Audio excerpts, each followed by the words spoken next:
Euh, je sais pas comment commencer ma vidéo.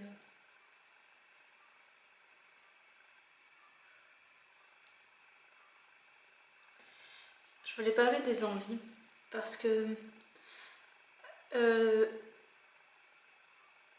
pendant plusieurs mois récemment, j'avais tendance à dire que j'avais aucune envie.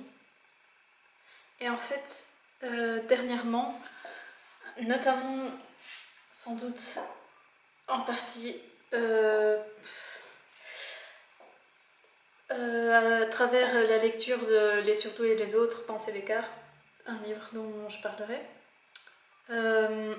j'ai repensé ce postulat que j'avais fait. Je me demande si je suis dans le champ. Alors si jamais je suis à pieds joints sur ma chaise et toi tu es sur ma table. C'est de mes parents.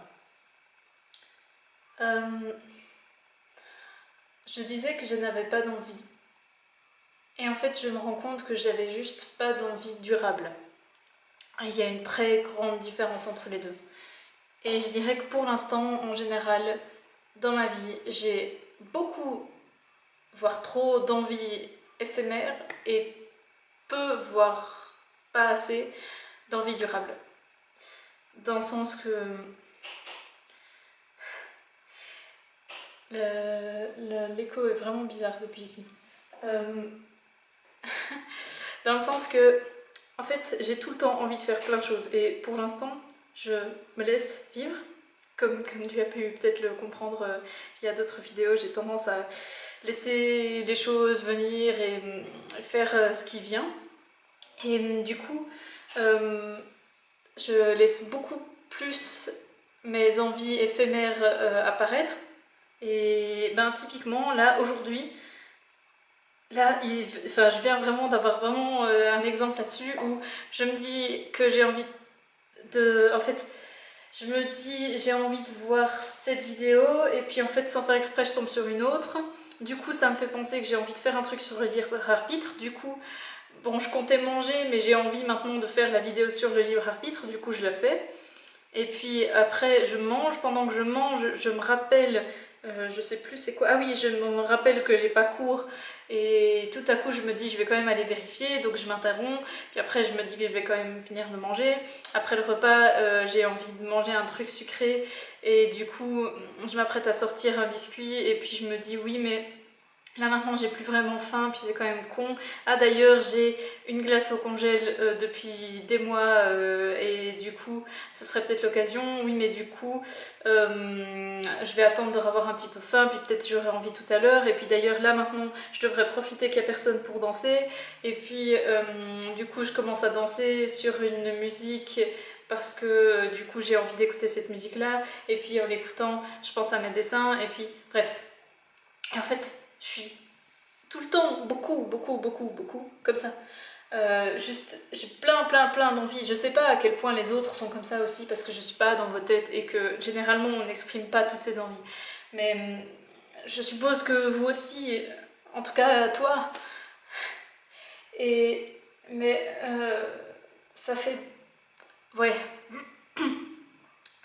En fait, j'avais tendance à pas écouter tout ça, à me dire que c'était immature, je sais pas quoi. Et puis c'est quand, avec notamment Lulumineuse et des trucs un petit peu, on va dire, spirituels, j'avais commencé à penser, et en tout cas en partie, que ces envies, justement, ces choses qui viennent comme ça tout à coup dans un moment de neutralité, on va dire, enfin disons, ce serait la réception d'une idée qui vient de plus loin et du coup que ce serait nos guides qui envoient ces idées et nous on les reçoit et donc c'est l'occasion, ça veut dire que ça va nous apporter quelque chose, voilà.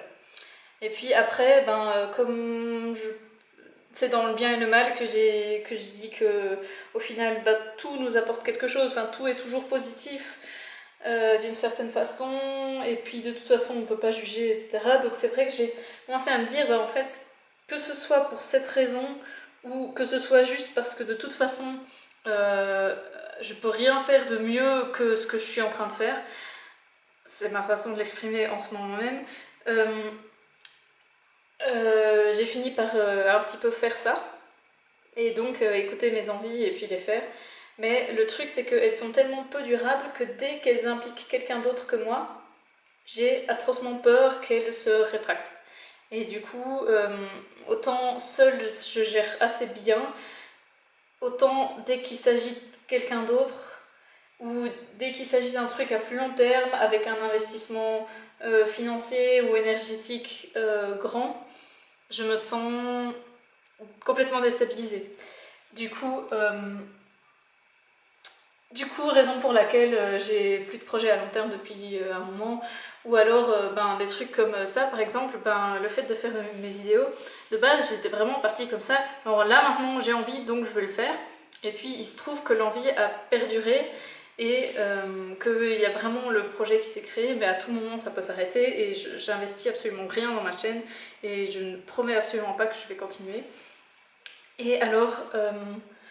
le gros problème dans tout ça, c'est au niveau des relations, parce que là, il y a vraiment un investissement énergétique et un impact sur les autres qui est beaucoup plus fort que pour tous les choix un peu plus personnels de ma vie privée. En fait, mon constat général, c'est que j'ai tendance à vraiment faire très peu pour mes relations. En fait, à attendre que la chose vienne depuis l'autre pour en profiter. Et déjà, ça fait... Si l'autre fait un premier pas, il y a de fortes chances que cette personne ait envie que je réponde. Et en plus, c'est déjà plus facile. Donc l'investissement énergétique est moins prenant, moins pesant. Et c'est la seule façon dont j'arrive à vaincre ce que j'appelle la flemme sociale. L'écho va vraiment être mauvais, je suis vraiment désolée. Ce que j'appelle la flemme sociale, c'est donc cette idée que les relations sociales sont tellement parfois prenantes pour moi que il y a des moments où j'ai juste la flemme et que je me dis après tout, je suis tellement bien avec rien que moi-même que... Ouais, voilà. Et pour l'instant, il y a à peu près 2 personnes envers qui j'ai une envie relationnelle. Donc, 2 personnes... En fait, il y a 2 personnes que j'ai envie de voir, en gros, ces temps-ci. Alors, parfois, il y a tout à coup... je dirais, il y a peut-être une 3e personne. Mais c'est moins...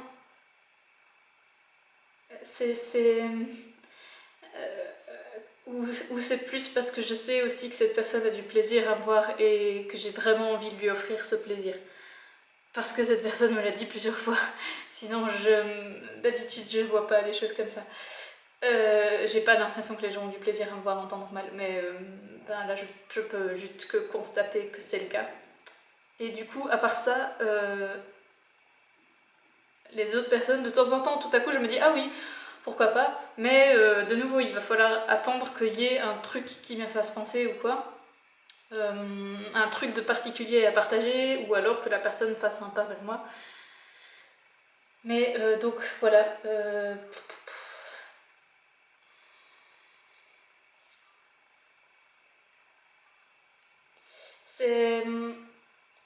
Je pense que c'est une situation vraiment qui m'est désagréable.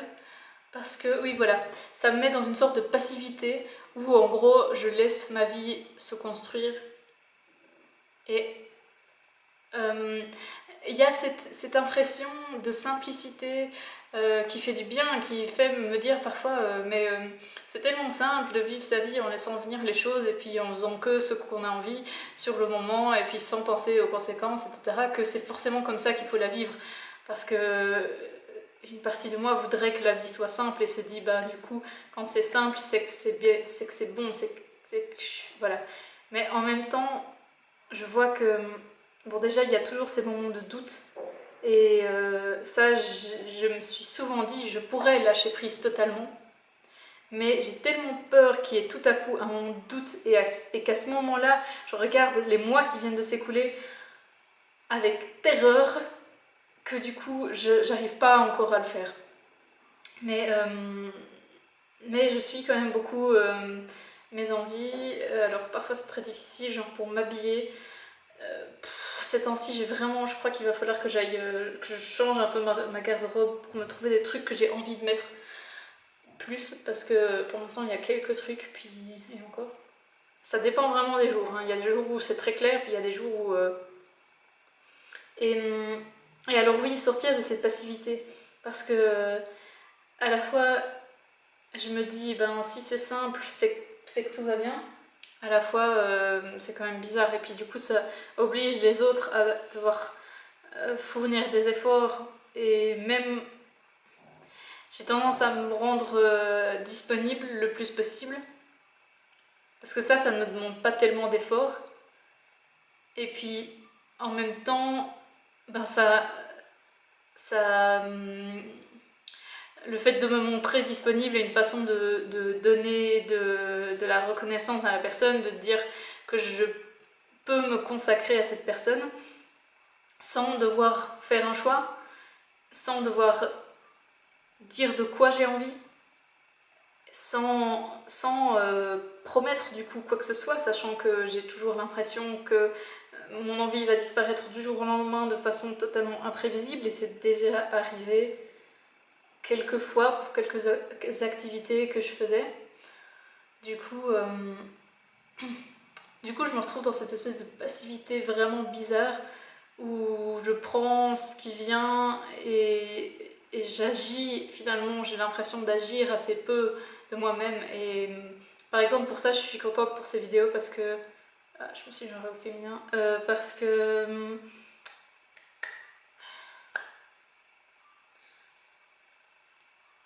Parce que ça vient de moi.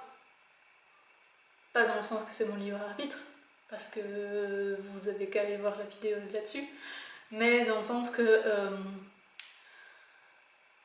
je le fais pas pour quelqu'un d'autre et c'est moi qui fournis l'énergie que je veux et je la fournis et ça fait du bien